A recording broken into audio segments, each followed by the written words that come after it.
Hello everyone, I'm Sarah Colvin and this is Cape Media News, your local authentic newscast for Cape Cod. We were out and about this week visiting local landmarks like the JFK Hyannis Museum and the Barnstable Municipal Airport. We'll tell you why a little later on in the show. And we're gearing up for Love Local Fest in its 5th season, taking place this weekend at Azleton Park.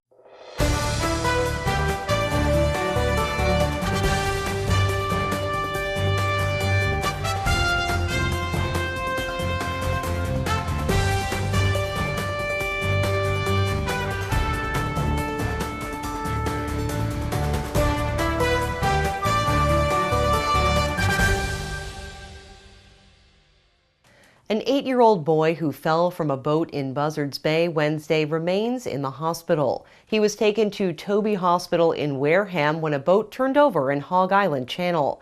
The youngster was one of 12 people who ended up in the water after the 18-foot sailboat they were on capsized. Crew from Coast Guard Air Station Cape Cod and Station Cape Cod Canal assisted in the rescue. It appears the boat was overloaded at the time of the incident. The major electric supplier to the Cape has filed a rate case with the Department of Public Utilities. Eversource, formerly NStar Electric, is seeking a rate increase. The case will determine the charges Eversource is allowed to impose on the distribution side of the electric bill. According to the Cape Light Compact, this will affect all residents and businesses on the South Shore, Cape Cod, and Martha's Vineyard.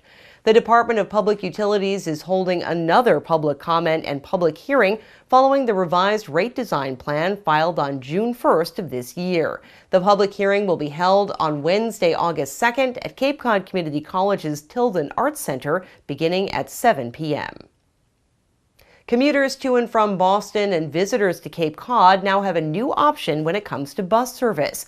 Peter Pan Bus Lines is now stopping at Barnstable Municipal Airport. An official announcement was made on Monday. 1, 2, 3. Commuters to Boston and visitors to Cape Cod now have a new travel option.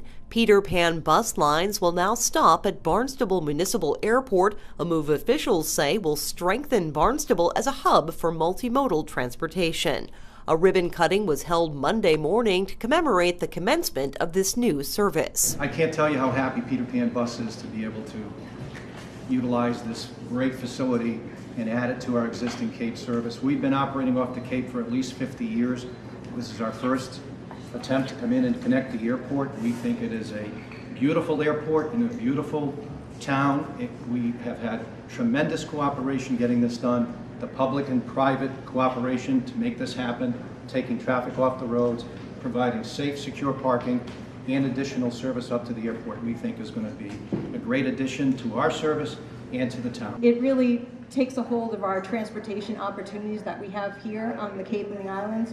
We're truly a multimodal type of system here in Hyannis, and this just provides another opportunity for those folks to move to and from Hyannis and Boston and South Station.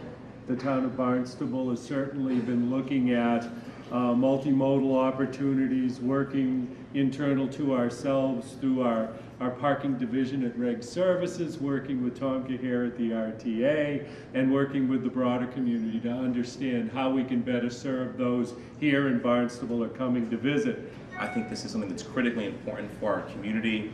Actually having driven up last week and spending 2.5 hours in traffic getting from Boston to the Sagamore Canal, I think the more we need to do to push options for people to get to and from Boston and to and from the airport, that connectivity is really, really crucial. This is something that I've relied on in my many years coming back and forth between Boston and when I lived out of Massachusetts.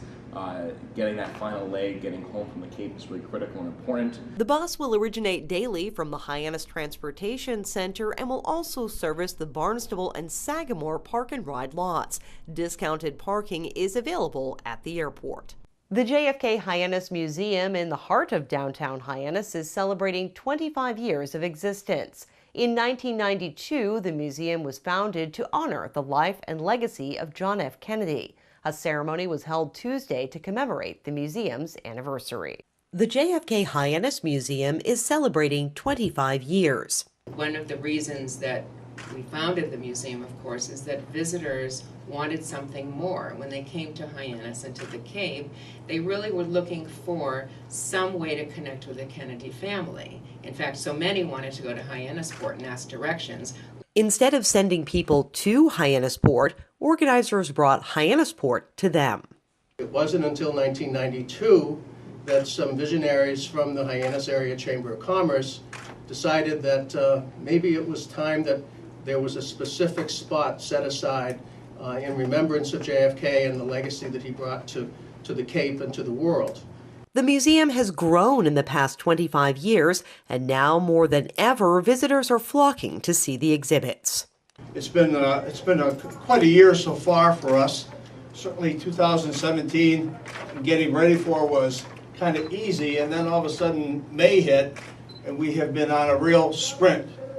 During Tuesday's anniversary celebration, a $100,000 gift from the Scudder family was announced. It'll fund a new community room in the museum's basement. We're so grateful that you thought of us in the way that you have, and you see here, this will be the Scudder family community room on the lower level. It's a great public spot. It's a great convening point for the museum, and it matches their generosity they have to this community. But more importantly, it's really symbolic of a major investment in something that is a transformational event for us. And it gives us great encouragement to finish the goal line on that, and we will. So that memorialized Scudder Family Community Room will have great use. It will only make the community that you love that much more valuable on what we do both for the community and for those who visit our little town. Cape and Island State Senator Julian Sear offered remarks on the importance of the museum. Sparkling and new and great, so it's just great to be here.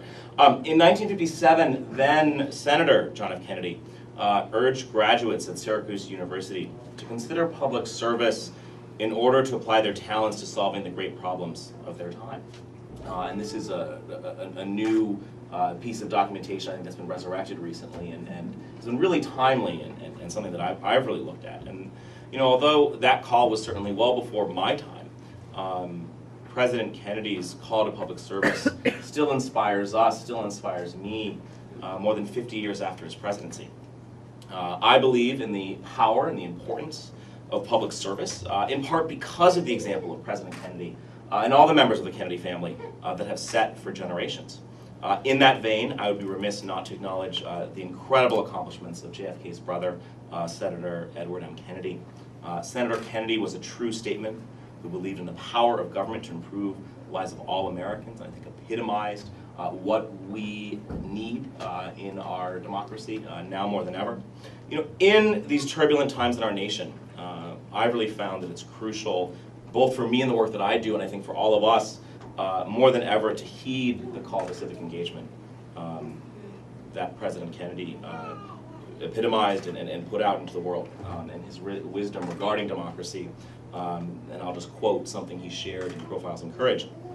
He wrote, "For in a democracy, every citizen, regardless of his interest in politics, every one of us is in a position of responsibility.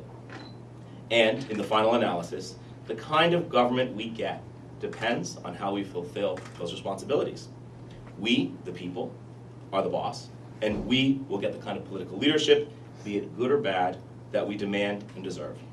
Truly words to live by, now more than ever. You can visit the JFK Hyannis Museum located on Main Street in Hyannis. The Hyannis Fire Department has a new chief. Peter Burke Jr. was sworn in Monday morning.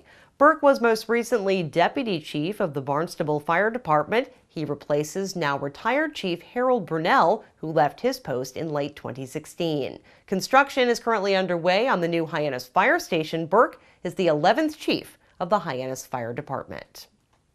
Love Local Fest is celebrating its 5th season, a showcase of Cape Cod's homegrown artists, artisans, farmers, food trucks, musicians, and more will be on display this Sunday at Azleton Park in Hyannis.